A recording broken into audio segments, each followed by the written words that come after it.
Good morning, everyone. Dear students, welcome to our new lecture that's called Teaching Grammar to A1 Level Learners. We'll be talking about subject of grammar. We'll be focusing on selection of grammar materials, the requirements of CFR to assess grammar, and technologies of teaching grammar to A1 level learners. So that's what we'll be focusing on mostly in this lecture. So let's first talk about subject of grammar. What's grammar? Grammar is the system and structure of language. And this is language in general. And we usually can say it consists of syntax and morphology, and sometimes also phonology and semantics. So this we'll be exploring today in this lecture. The grammar book and the grammar curriculum are like the luggage of an unskilled camper, as Michael West said. So, subject of grammar is the knowledge of how to construct a sentence. Grammar is concerned with the construction of oral and written sentence at the same time. Grammar describes an overall language. It uses a finite number of rules that can generate all the sentences of a language. So you build your sentences with the help of grammar, and you need the structure of rules at this point. Grammar can also explain the construction and even give an explanation why the sentence is constructed exactly this way. Sentences can be perceived as grammatical despite possible language inaccuracies and slips. For example, even if you make an error or a mistaken sentence, your sentence is still considered a grammatical unit. We have an aim of teaching grammar in English teaching methodology, and it is to develop learners' grammatical competence. Grammatical competence, we can define it as knowledge and ability to use the grammatical resources of a language. So your students not only need to know the rules, but to be able to have a grammatical competence, they need to be able to use and implement those rules in real life. Grammar actually is the total mechanism which a language possesses and through which its users are able to communicate with each other. Your focus in teaching grammar is for your students to communicate in real life situations. And grammar also refers to the rules for the correct use of a language which may be prescribed for the users. And we will be talking about descriptive and prescriptive grammar teaching in a little while. So, when you're teaching grammar, what aspect of grammar to teach? When referring to grammar, we're talking about grammar of words. We're talking about grammar of clause and sentences, the grammar of texts in turn, the grammar of text types, and even genres. And each aspect explores a different structural mechanism and set of rules that you need to focus as a teacher. Objectives of teaching grammar. It will help us to use the language effectively. With the help of grammar, your students know the rules and they can use the language correctly in a sentence. You need to develop students' insight into the structure of English language. You will be able to enable the students to assimilate the correct patterns of the language. When you teach one rule, they can apply this rule to similar different situations inside the language. And you'll be able to develop the mental abilities of reasoning and correct observation. Your students will be able to observe other students' usage of English, and they will be able to implement those rules in real life situations. And lastly, but not least, they'll be able to develop a scientific attitude in pupils when they need to be able to analyze these grammatical structures from the point of view of theoretical methodologists and linguists. So, how do we select grammar materials? So, we have active grammar minimum and passive grammar minimum. Active grammatical minimum includes grammar rules which are necessary for speaking skills. So your students will be actively using this minimum in their speech, oral, and written performances. And passive grammatical minimum involves grammar rules which are common for writing skills and which are passively acquired, which are understood and comprehended, but not actively used in speech. When we talk about criteria of active grammatical minimum, according to methodologist Jalal, he says we select this minimum according to widespreading in oral speech. So how often this is used in oral speech? We look at the modeling of these grammatical minimum. We will talk about it, it will be able to become a model for creating analogical forms. For example, if we say kind, kindly, that's ly used to form adverbs from adjectives. And this rule is it analogical to different and most situations in real life. So we will be talking about modeling, and this criteria will be your focus when you're selecting AGM materials. And lastly, avoiding synonymic grammar features. You will be selecting active grammatical minimum according to the features, and your materials should include only one feature from synonymic row. For example, if it's must, the synonym is have to, and you don't have the long list of synonymic grammatical patterns for you to be here, to be teaching here. There are only two criteria for choosing passive grammatical minimum. One is criteria of wide usage and literal written style of speech. And pay attention, I'm saying written style of speech, but not oral. So passive grammatical minimum mostly refers to written speech. And the second criterion is polysemantics. So passive grammatical minimum is usually dealing with the structures and patterns which have multiple meanings and is used in written speech. When we are selecting grammar materials to teach, we look at the grammar cases for all our speech of students, and it is really selected from live materials that is really related to our real life everyday situations. The speakers, native speakers, speeches of fictional heroes and book characters, TV show characters, I mean, real life show actors, and everyone's speech. And we have passive grammar minimum, which is selected from written text and written speech of students. And these are the elective grammar cases reflecting written way of speech.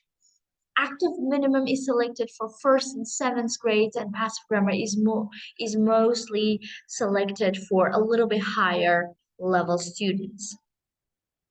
When we come to speaking about requirements of CFR to assess grammar, we usually here in this lecture, we're focusing on A1 level learners. So our focus here is to assess grammar accuracy of A1 level learner.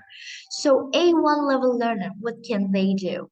They can show only limited control of a few simple grammatical structures and sentence patterns in a learned repertoire. And keep in mind that I am quoting CFR document here when we're talking about can-do statements and grammar competence of A1 level learners according to the CFR document.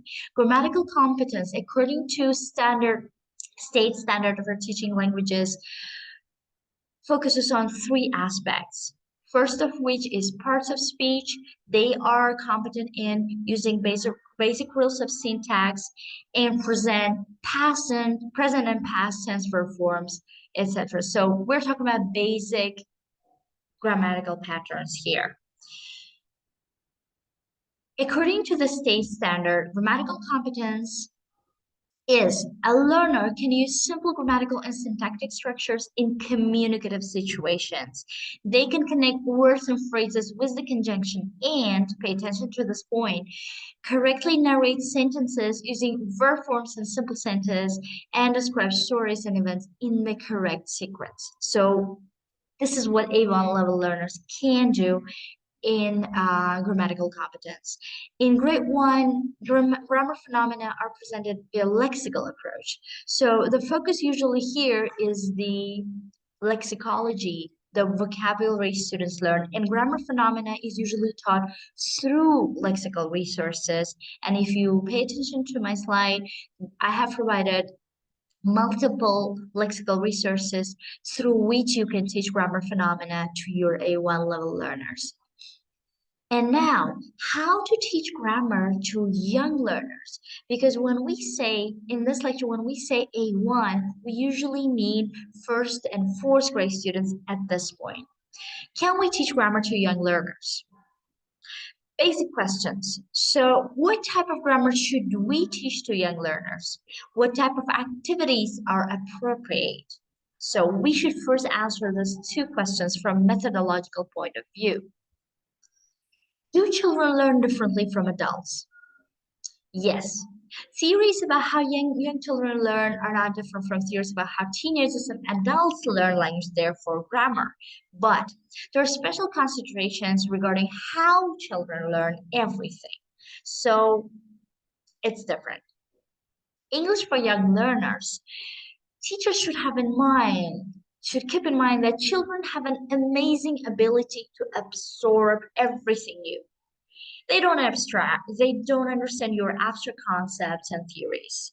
They will learn best by playing, singing, and using language in real situations, and for fun, not by explanation. They interpret meaning without necessarily understanding the individual words.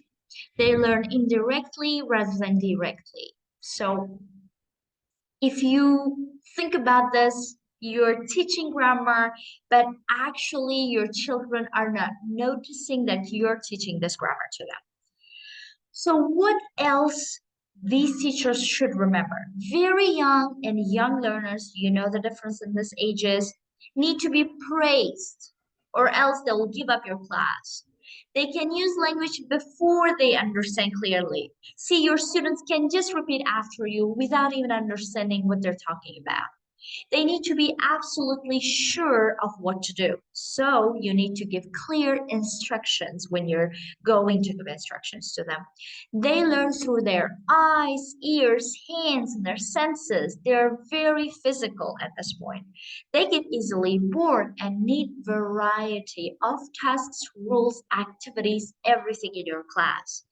They cannot concentrate for a long time on one thing, and that means your activity should always be a minimum time limited.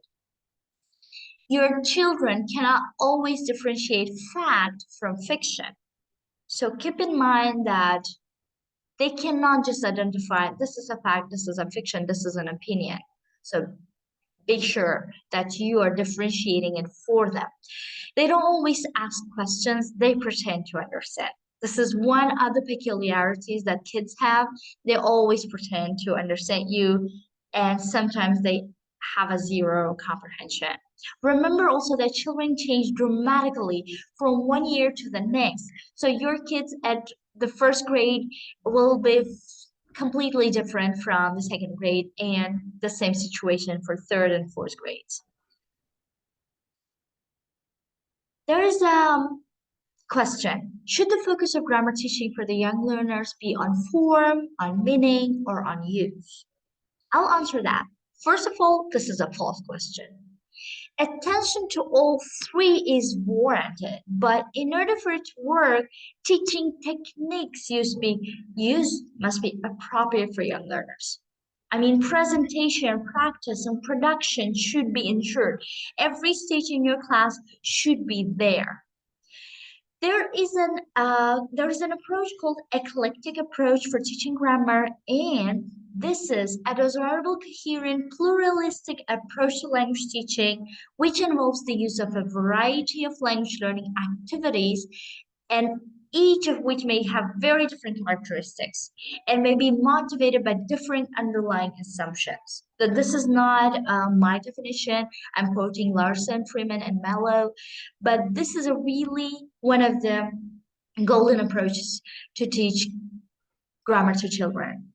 Through an eclectic approach, You will be varying children's learning styles, and these learning styles will be considered. In this approach, meaningful communication is the main focus for your language learning class. Grammar is seen as an integral part of meaningful communication. So grammar is not your focus is the communication. Children's social skills and physical activities, thinking skills, creativity, and personalization can get combined in one activity and in one 60-minute class. So the important things when you teach grammar in primary school, the key principles that teachers can always keep in mind are context first, and the second one, you should always make it simple, and you should always consider the learning styles which are different from student to student. The games always will be your golden takeout, get away from your boring grammatical rule explanations, and of course, revision.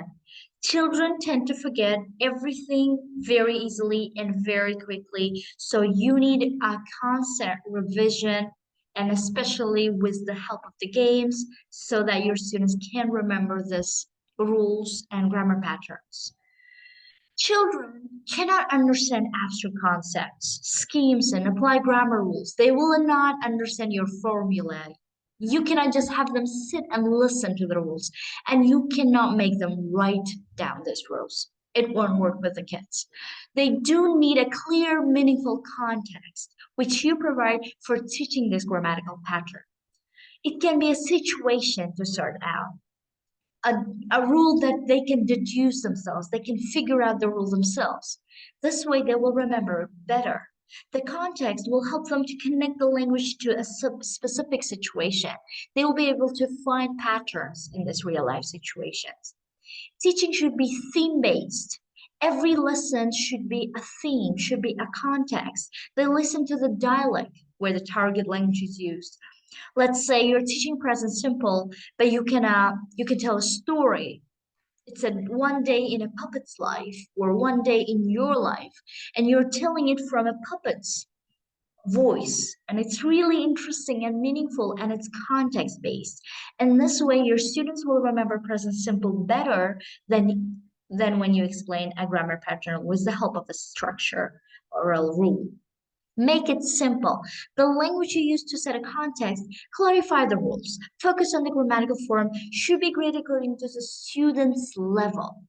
Be sure you make it simple for your students.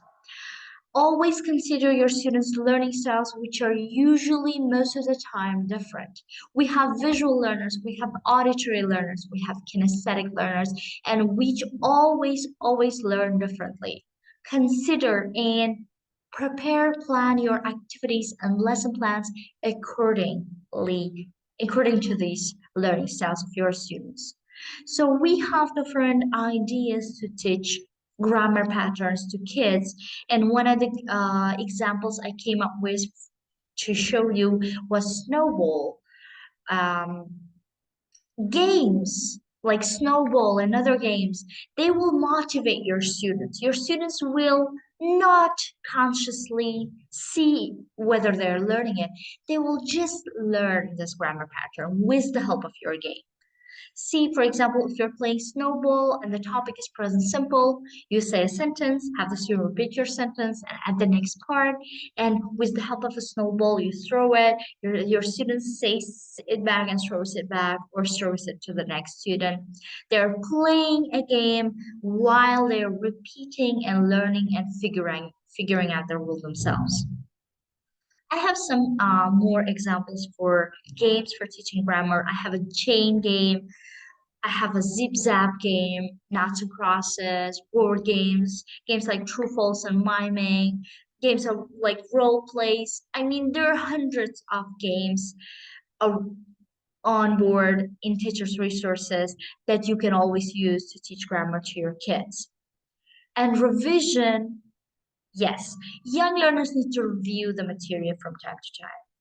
The new language should be revised every next lesson should be recycled throughout the course. In addition, you should always check their progress. You should always have a revision test for lessons for every unit. Your students should revise it, and with the help of revision, they will strengthen the usage and understanding of this grammar rule, even when you don't explain it like a formula.